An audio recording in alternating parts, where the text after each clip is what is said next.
Hello, students. Welcome to a lecture on preparing for the writing of public policy documents. The second half of the semester, we're going to be evaluating 6 case studies, and you will be required to write a paper on each that will keep your 5 highest scores. Now, I want to give you an overview of what to expect when writing one of these papers.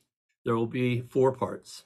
The first part, which should be 1 paragraph, is I want you to describe the environmental problem that we're dealing with. I want you to use the economic terms that you're learning and will learn in this class.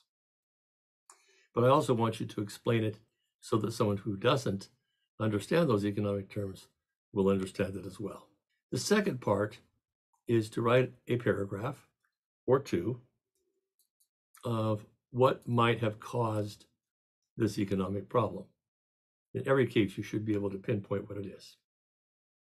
Now, causes of economic problems can be things such as negative externalities or positive externalities.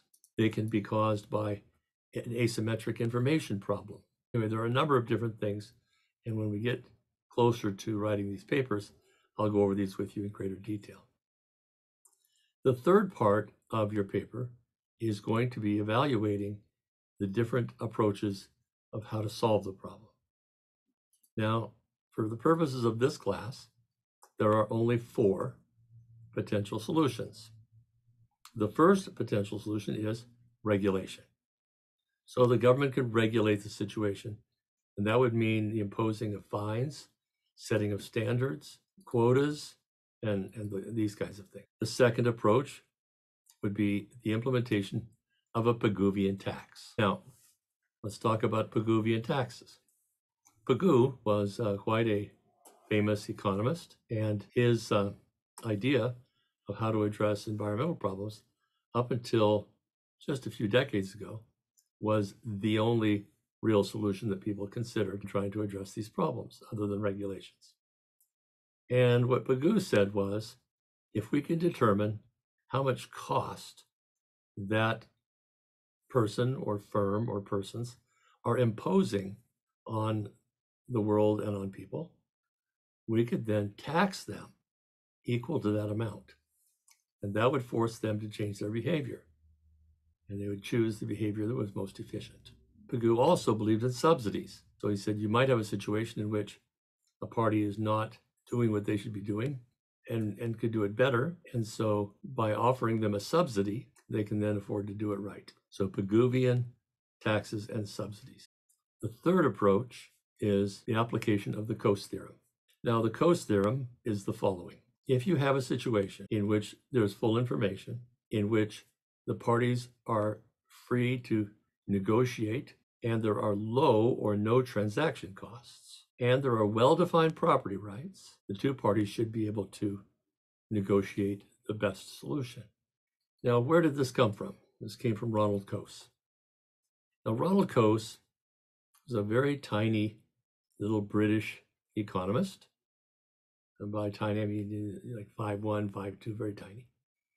And he lived to be about 103. He lived a long time. He was a young economist at the University of Chicago. And he came up with this idea, and he put it into a paper. And then he asked his colleagues to read it. Well, his colleagues were not happy. They didn't believe it. They thought he was going to embarrass the university with this paper. And so they decided to have an intervention. They set it up in one of the rooms in the library, and they called him in. I think there were about 10 to 15 economists.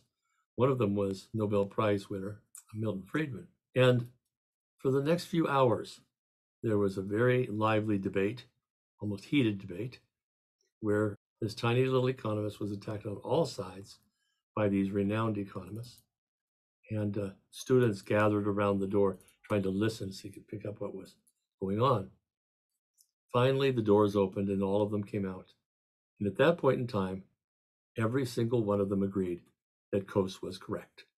The Coase theorem was correct. And the paper was published. It was one of his most famous papers, and he later went on to receive the Nobel Prize. So again, he said, if you have a scenario in which there's a negative externality and you want to resolve it, if there are low to no transaction costs, if there is full information, if there are well-defined and enforceable property rights, then the two parties should be able to negotiate away the problem. Let me give you an example, one from his paper. In this paper, you have a railroad that's running through some farmland where you have corn. And as the steel wheels of the train roll against the steel rails, periodically sparks will fly. And these sparks will go out into the field of corn. And when it's dry, ignite into flames and burn down the fields. Well, the farmers are not happy with this situation. And so they took the railroad to court. The judge looked at this and he said, okay, we know the two parties. We certainly know they can negotiate. Who has the property rights? Well, that wasn't clear because the railroad owned a certain amount of property on each side of the railroad. Let's make it 50 feet. And in this particular case, the farmers, seeing that all that land was going to waste, planted corn on it. And it was the corn right next to the railroad that caught on fire. So the judge can do this in a number of ways.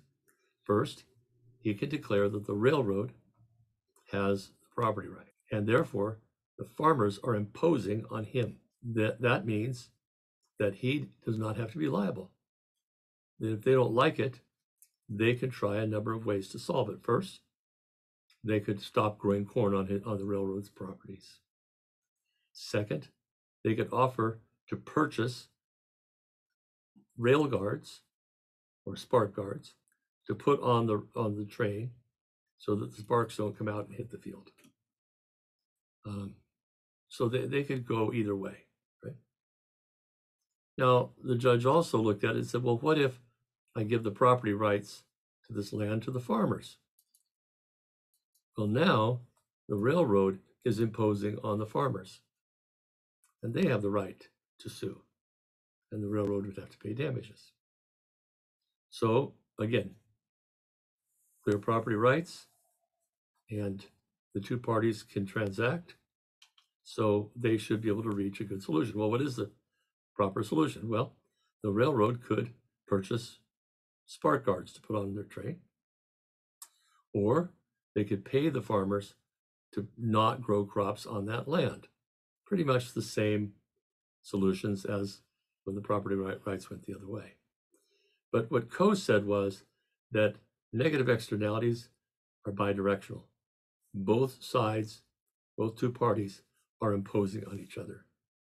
Therefore, you need to have well-defined property rights, low transaction costs, full information, and let the two parties resolve the problem. The fourth possible solution is the application of social norms. Social norms are established rules of behavior that are not formal, but are recognized by parties in a particular group. We have dress social norms, dressing a particular way.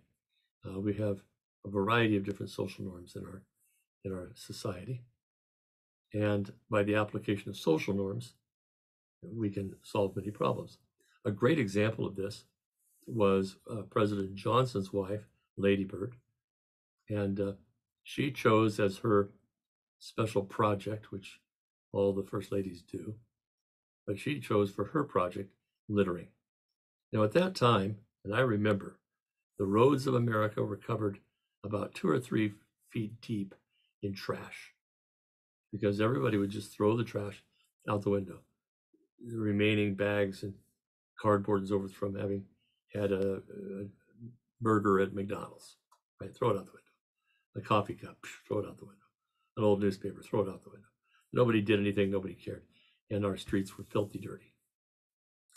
So what she did was she started a campaign, Don't Be a Litter Bug. And she had all these television commercials and signs and posters made up.